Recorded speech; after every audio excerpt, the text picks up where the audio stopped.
السلام علیکم dear friends, welcome to the channel جو کہ ہے ایپیسوڈک ناول سٹوریز۔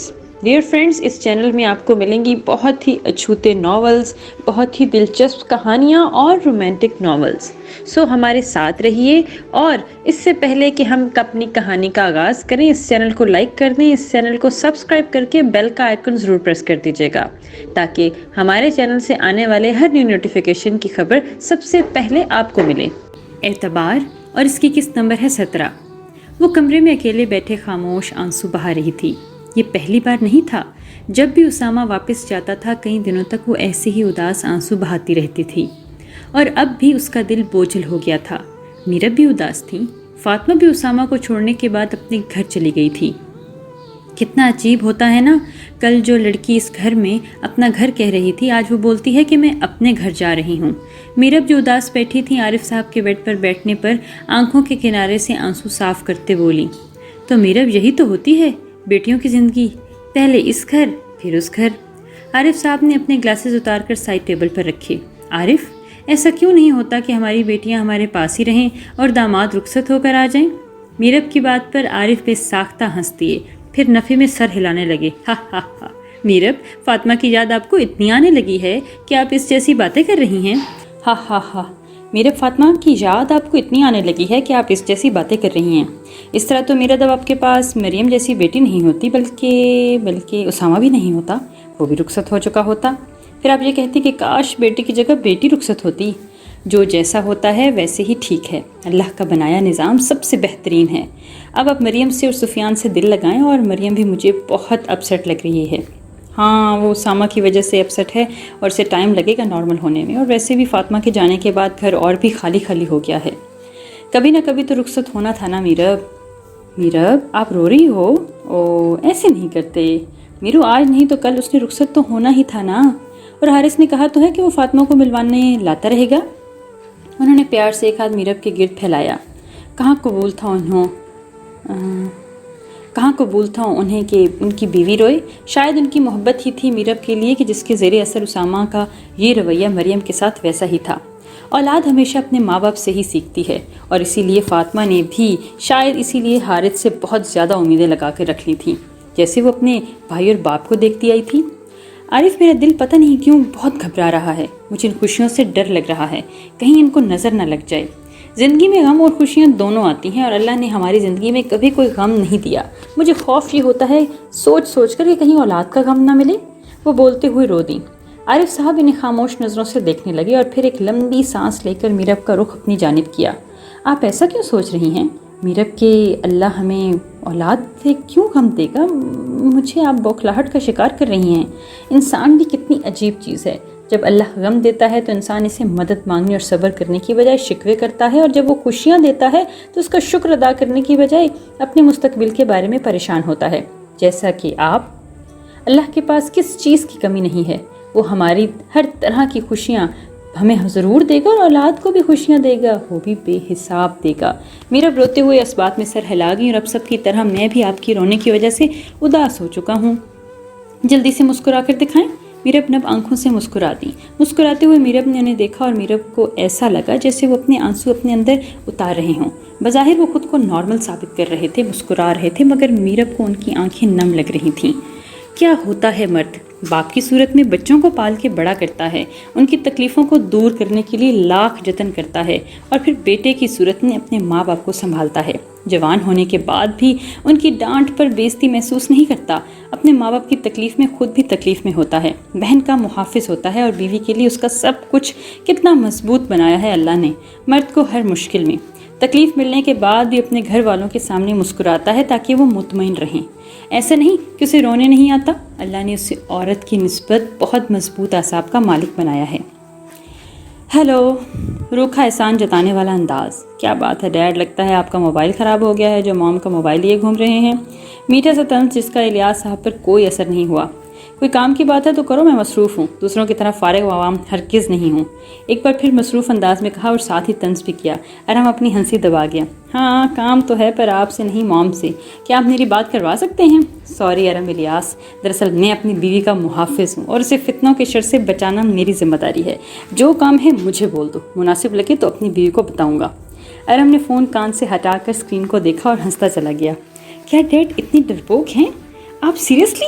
خیر کام تو مجھے آپ سے ہی تھا. دراصل آج میری موم سے لینڈ لائن پر بات ہوئی تھی اور میں نے ان کو آپ کی اور ان کی کزن شنو کی دیا بھابھی زینت کے بھائی کی بہو کی مہندی کی تصویر بھیجنی ہوں. وہ دراصل میں نے بہت پہلے کھینچی تھی پر بھیجی آج. بول کے ارہم رکا اور انہوں نے جلدی سے بنا کال کاٹے ہی زینت کا واٹس ایپ آن کیا اور ارہم کی چیٹ کھولی. وہاں کوئی تصویر نہیں تھی. او ڈیڈ کم آن، مجھے پتا ہے فون آپ کے پاس ہے، پھر یہاں کیوں بھیجوں گا؟ فیس بک پر بھیجی ہے اور انہیں بتا بھی دیا اور لیپ ٹاپ میں چیک کر لیں گی یا شاید چیک کر بھی چکی ہوں. آپ کو اس لیے انفارم کر دیا کہ آپ پہلے سے تیاری کر کے جائیں. اور ہاں مجھے آپ کی بہت فکر ہے. کھانا کھا کر جائے گا کیونکہ آج شاید گھر پر کھانا بھی نہ ملے. ارم الیاس مت بھولو تمہیں واپس پاکستان بھی آنا ہے، زندہ نہیں بچو گے مجھ سے. ضبط سے وہ خود کو چیخنے سے روک رہے تھے اور ہمیشہ ان کا ضبط آزماتا تھا. اور ڈیڈ، ارم کی جان، دل، گردہ، پھیپڑا سب باپ پر قربان. وہی میٹھا دل جلانے والا لہجہ، بھاڑ میں جاؤ تم. غصے سے کہتے وہ کال کٹ کر گئی. اب ہمیشہ کی طرح وہ پریشانی سے ادھر ادھر ٹہل رہے تھے. 2 دن بھی نہیں ہوئے تھے انہیں زینت کو منائے کہ اب ارم نے پھر آگ لگا دی. ان کی سمجھ سے باہر تھا کہ ان کا بیٹا ایسا کیوں کرتا ہے. فسادی عورتیں بھی دوسروں کے گھروں میں آگ لگاتی ہیں اور ان کا بیٹا اپنی ہی ماں کے باپ کے بیچ میں. کمال ہے. حالانکہ دیکھا جائے تو بیٹا تو ان کا ہی ہے. شہنیلا عرف شنو زینت کی پھوپھو ذات کزن تھی جو کسی زمانے میں الیاس صاحب پر لٹو تھیں. زینت کی الیاس سے شادی کے کچھ عرصے بعد اتفاق سے زینت نے شنو کے خیالات سن لیے کہ وہ ان کے شوہر کے بارے میں کیا جذبات رکھتی تھیں. لیکن عورت کتنی بھی نر طبیعت کیوں نہ ہو، اپنے شوہر کے آس پاس بھی کسی کو غلط ارادے سے برداشت نہیں کر سکتی. اور زینت کے ساتھ بھی کچھ ایسا ہی تھا. اسی وجہ سے انہوں نے الیاس صاحب کو شنو سے دور رہنے کا کہا تھا اور سختی سے منع کیا تھا کہ شنو سے بات بھی نہ کریں. اور اب وہ مسلسل یہی سوچتے ہوئے پریشان تھے کہ کیا کریں گے، کیسے منائیں گے، اور پتہ نہیں وہ تصویر کس وقت لی ہوگی، کیونکہ دیا کی مہندی میں تو 4 سے 5 بار ان کی شنو سے بات ہوئی تھی. وہ گھر آنے سے پہلے مال گئے اور وہاں سے زینت کے لیے تحفہ لیا اور ساتھ ہی گلاب کے پھولوں کا گلدستہ. اب وہ خود کو ذہنی طور پر تیار کر رہے تھے. گاڑی گھر کے پورچ میں رکی اور ایک لمبی سانس لے کر وہ گاڑی سے نکلے، ہاتھ میں پھولوں کا گلدستہ اور پیک کیا ہوا گفٹ لیے دھڑکتے دل کے ساتھ اندر داخل ہوئے. اندر داخل ہوتے ہی الگ الگ کھانوں کی دل للچانے والی خوشبو آئی. ابھی وہ کچھ سمجھ پاتے جب زینت سامنے آئی. یہ گلاب اور یہ گفٹ کس لیے؟ زینت حیرت اور خوشی سے ملے جلے تاثرات لیے پوچھی. ہاں یہ تمہارے لیے لایا ہوں. مسکرا کر پھول اور تحفہ زینت کی جانب بڑھایا اور ساتھ کنفیوز بھی تھے. تھینک یو، پر ان سب کی کوئی خاص وجہ؟ وہ ناسمجھی سے زینت کو دیکھنے لگے. اگر ارہم نے زینت کو بتا دیا تھا تو زینت کو یہی چیزیں ان کے سر پر دے مارنی چاہیے تھیں. تمہیں ارہم نے کچھ بتایا ہے؟ وہ جانچی نظروں سے زینت کے تاثرات دیکھیں. جی بتا دیا ہے اور میں تو بہت خوش ہوں. الیاس مبین حیرت سے زینت کو دیکھنے لگے. اس میں خوشی کی کون سی بات تھی؟ کیا وہ طنز کر رہی تھی؟ اس میں خوشی کی کون سی بات ہے زینت؟ مانا کہ ارم آپ کو بہت تنگ کرتا ہے الیاس، پر اس کے واپس آنے کی خوشی تو آپ کو بھی ہونی چاہیے. الیاس صاحب ایک دم الجھ گئے. ارم واپس آ رہا ہے؟ انہوں نے بھویں اچکا کر پوچھا. ہاں کل شام کی فلائٹ سے. خوشی سے کہتے انہوں نے گلاب کے پھولوں کی خوشبو سونگھی. Sorry rally? اور کچھ نہیں بتایا اس نے تمہیں؟ نہیں. کیوں، کوئی اور بات بھی تھی کیا؟ زینت انہیں دیکھنے لگی اور انہوں نے خود کو فوراً نارمل کیا، ورنہ سکون عذاب کرنے پر تو ان کا دل چاہ رہا تھا کہ ارہم کے 10-12 منہ پہ تھپڑ مارے. نہیں یوں ہی پوچھا کیونکہ آپ کے بیٹے کا کوئی بھروسہ نہیں کہ کب تیلی لگا دے. زینت نے خفا خفا نظروں سے انہیں دیکھا.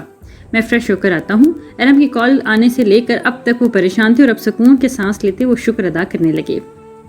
دن کیسے گزر گئے پتہ ہی نہیں چلا. آج فاطمہ اور حارث کی شادی کو 25 دن ہو چکے تھے. اسامہ کو گئے ہوئے بھی کافی دن گزر گئے تھے اور مریم بھی اب نارمل ہو گئی تھی. فاطمہ کے نہ ہونے سے گھر خاموش ہو گیا تھا، پر اب عادت ہو گئی تھی اس خاموشی کی.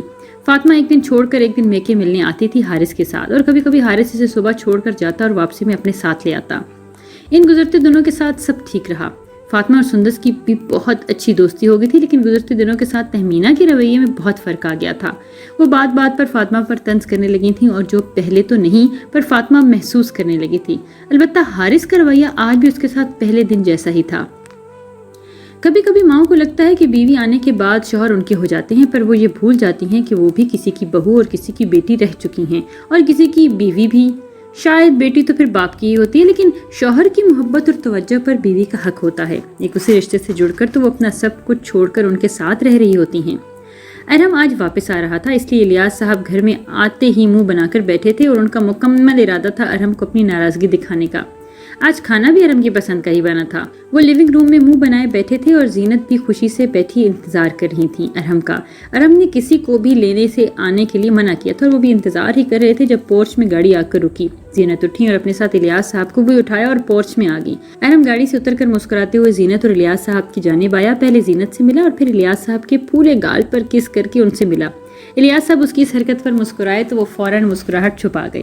انہیں اچھا لگتا تھا ارم کا منانا، اور وہ الگ بات تھی کہ وہ منانے سے زیادہ بلیک میل کرتا تھا۔ پھر وہ واپس گاڑی کی جانب بڑھا اور بشیر یعنی کہ ڈرائیور کو آواز دی اور اس سے گاڑی سے بیگ نکالنے کو کہا۔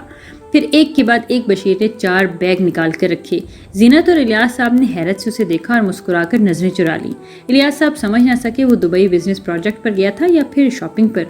وہ الیاس صاحب اور زینت کی نظروں میں سوال پڑ چکا تھا، پر کیا بتاتا کہ اس کے اندر فاطمہ کی شاپنگ ہے اور اپنے فارغ وقت میں وہ یہی کرتا رہتا تھا۔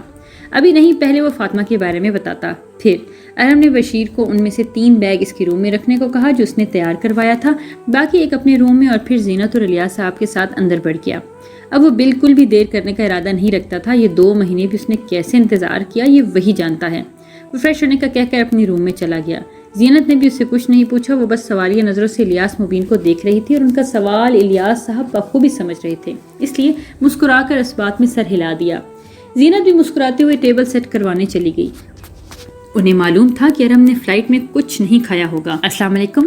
وہ میٹنگ سے بھی فارغ ہوا تھا اور میٹنگ میں اس کا موبائل سائلنٹ پر تھا، اور ابھی اس نے موبائل دیکھا تو امی کے نام سے 3-4 مسڈ کالز تھیں۔ اس نے کال بیک کی تو دوسری بیل پر ہی انہوں نے اٹھا لی۔ وعلیکم السلام، تم فری ہو؟ مجھے تم سے ضروری بات کرنی ہے۔ جی کہیں۔ میں نے تمہارے لیے لڑکی دیکھی ہے، مجھے بہت پسند آئی ہے اور میں نے ہاں کر دی ہے۔ تمہارے واپس آنے کے بعد منگنی یا نکاح کی رسم کر لیں۔ تم بتاؤ کب تک واپسی ہے تمہاری؟ وہ جو کرسی سے ٹیک لگائے بیٹھا تھا جھٹکا کھا کر سیدھا ہو گیا۔ واٹ؟ کیوں؟ آپ نے مجھ سے پوچھے بغیر کیسے فیصلہ کر دیا امی؟ میں شادی نہیں کرنا چاہتا، نہ ہی ابھی کروں گا۔ آپ نے جس سے بھی بات کی ہے منع کر دیں۔ وہ مشکل اپنے آپ پر قابو پایا لیکن تھوڑا سا چیخا چلایا۔ ویسے ہی اس کے اپنے اتنے مسئلے تھے اور اب امی نے اس کی شادی کا ایک نیا چونچلا کھول دیا۔ کیوں منع کر دوں؟ جب تم سے میں نے فاطمہ کے بارے میں پوچھا تھا تو تم نے خود کہا تھا کہ جو آپ کی مرضی، تو اب بھی میری ہی مرضی ہے۔ وہ خاصا چتا کر غصے میں بولی۔ ہاں پر میں، کہیں تم فاطمہ کو روک لگا کر تو نہیں بیٹھ گئے ارسلان؟ اور اس کے بعد ارسلان کی تو اس نے تم پر کسی اور کو فوقیت دے دی اور اب تم ساری زندگی اس غم میں گزارنے کا ارادہ رکھتے ہو۔ میں تمہارا رشتہ کر چکی ہوں بس۔ وہ غصے سے کہتی اپنا فیصلہ سنانے لگی۔ میں نے کسی کا روک نہیں لیا، آپ کی بھتیجی مائی فٹ۔ اور ایک بات آپ منع کر لیں اور ذہن میں رکھ لیں، آپ نے جہاں بھی رشتہ کیا ہے میں شادی نہیں کروں گا۔ مجھے کرنا ہوگا اور جس سے بھی کرنی ہوگی بتا دوں گا۔ کہتے ساتھ اس نے فون کاٹ دیا اور غصے سے کوئی سخت الفاظ نہیں کہنا چاہتا تھا، اور اس کا غصہ اتنا نہ بڑھتا اگر وہ فاطمہ کا نام نہ لیتی تو۔ اس کی نفرت فاطمہ کے لیے حد درجہ تھی۔ اس نے کبھی خود بھی اس نفرت اور چڑ کی وجہ تلاش کرنے کی کوشش نہیں کی تھی، ورنہ یقیناً اس سے اپنی نفرت بے معنی لگتی۔ تمہارا تو میں بہت جلد حساب کروں گا فاطمہ عارف، گزارا کر لو تم اپنے گولڈن دن۔ بہت جلد تمہاری زندگی میں سایہ نہ گھول دیا نا تو میرا نام بھی ارسلان نیازی نہیں۔ غصے سے سوچتے وہ سرگٹ کے لمبے لمبے کش لینے لگا۔ مام، مجھے آپ لوگوں کو کچھ بتانا ہے، میرا مطلب ہے کچھ ضروری بتانا ہے۔ مجھے یقین ہے کہ آپ لوگ میری بات سمجھیں گے۔ وہ کھانے کے درمیان چمچ اپنی پلیٹ میں رکھتا ہوا بولا۔ زینت اور الیاس جو اسی بولنے کے منتظر تھے، اسی وقت کے انتظار کر رہے تھے، اس کی طرف متوجہ ہوئے اور وہ سوالیہ نظروں سے دیکھنے لگا۔ میں شادی کرنا چاہتا ہوں۔ اس نے بولنے کے ساتھ زینت اور الیاس صاحب کے تاثرات دیکھے، جہاں مسکراہٹ تھی پر حیرت کا شبہ تک نہ تھا، جیسے وہ پہلے سے جانتے ہوں۔ کوئی لڑکی پسند کی ہے؟ اب کہ الیاس صاحب اس کا حیران چہرہ دیکھتے مسکرا کر پوچھنے لگے۔ جی پسند ہے ایک لڑکی، میں اسی سے شادی کرنا چاہتا ہوں۔ اس نے بولنے کے ساتھ ایک بار پھر زینت اور الیاس صاحب کے تاثرات جانچنے چاہے، اور وہ اب بھی ویسے ہی تھے۔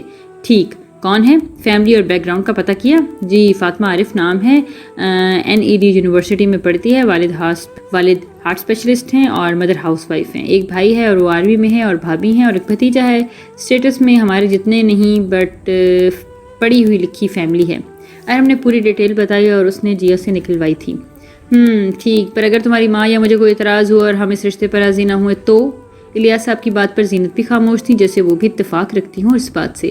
ارم کو ایسا محسوس ہوا جیسے الفاظ ختم ہو گئے ہیں۔ وہ خاموشی سے زینت اور الیاس مبین کو دیکھنے لگا کہ بے ساختہ اس کی صورت دیکھ کر الیاس صاحب ہنستی ہے۔ کیا ہوا؟ اتنی سی بات پر رونے لگے؟ یہ تو کل مجھے پریشان کرنے کا چھوٹا سا جواب تھا۔ ویسے ہمیں کوئی اعتراض نہیں، بلکہ خوشی ہے کہ ہمارے گھر میں بھی اب رونق آئے گی اور میں بھی اپنے پوتے پوتیاں دیکھ سکوں گا۔ جب وہ تم سے بڑا فتنہ ثابت ہوں گے نا تمہارے لیے۔ ان کی بات پر زینت اور ارحم دونوں ہی ہنستی ہے۔ کب جانا ہے بات کرنے؟ اور اب کی زینت نے بھی بات میں حصہ لیا۔ کل میں ایڈریس بتا دوں گا۔ بات سمجھتے تھے زینت اور الیاس مبین دونوں نے سر نے ہاں میں ہاں ملا دی۔